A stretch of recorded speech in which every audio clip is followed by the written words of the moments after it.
Today I'll be sharing with you how to create this easy mixed media card. Stay tuned.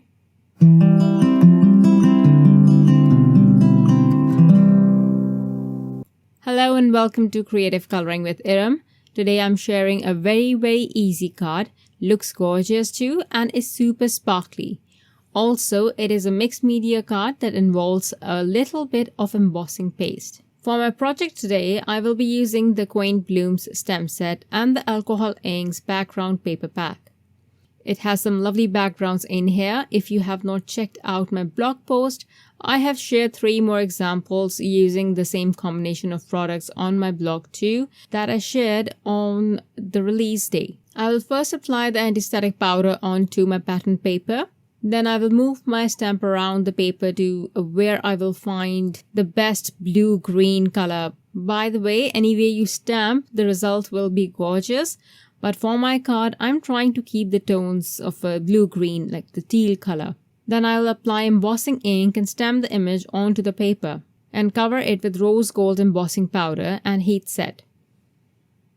As you can see, I did emboss a lot of images and created all those cards that I shared with you and then some. But for now, I'm going to focus on one. I will use the fine tool stencil and I have the embossing paste here with me.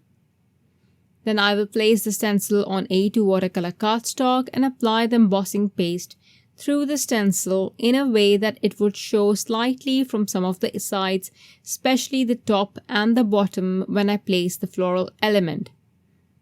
The coverage doesn't need to be perfect, the embossing paste just needs to be on there. Once done, you can either leave it to air dry if you like your embossing paste to look smooth, or you can use your heat tool to dry the paste or at least speed up the drying process, but just remember that this will result in the embossing paste to bubble.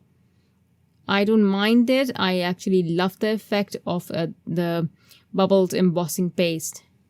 Once the embossing paste is dry, I start adding water and then applying pigment.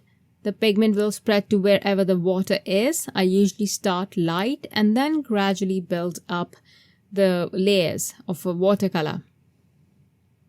You can even dry between layers as you build up layers.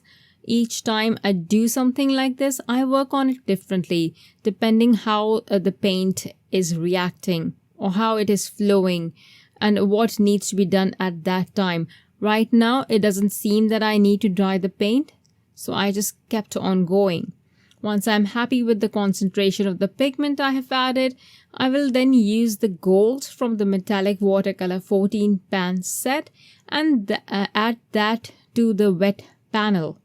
The wet panel will help the gold pigment flow through the embossed areas and create a gorgeous effect. Now it is up to you how to add the paint. You can add this by directly applying it with a paintbrush or as splatters. Let me show you up close how this looks. The result is subtle but so gorgeous. It looks kind of yellow from afar, but it is actually gold and it is shiny, shimmery. It's beautiful. I would call this a mixed media card on a cleaner side. The shine is so very visible, so beautiful. You have to try this to see the beauty in person. Now I'm using the You Are Everything stamp and die set. I will stamp and heat emboss the big You Are on a piece of vellum. At first I thought I would use the entire thing, but then I decided to use just the U. So I die cut the You Are because it's a full die. It will die the entire thing.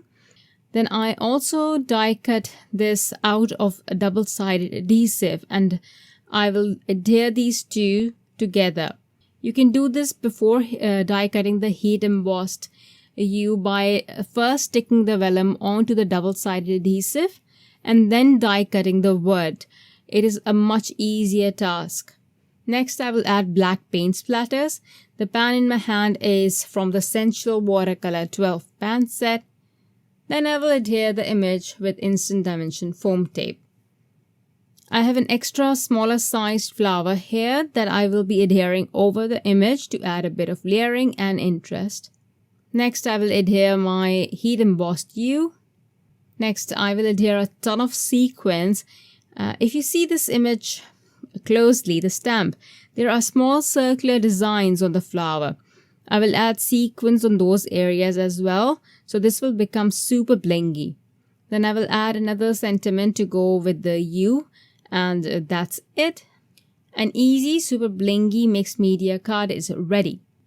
Even if you don't try the mixed media look, you can just add the golds color with the plain watercolor to see how it looks, how the pigment flows, and I'm pretty sure you will create a magical background.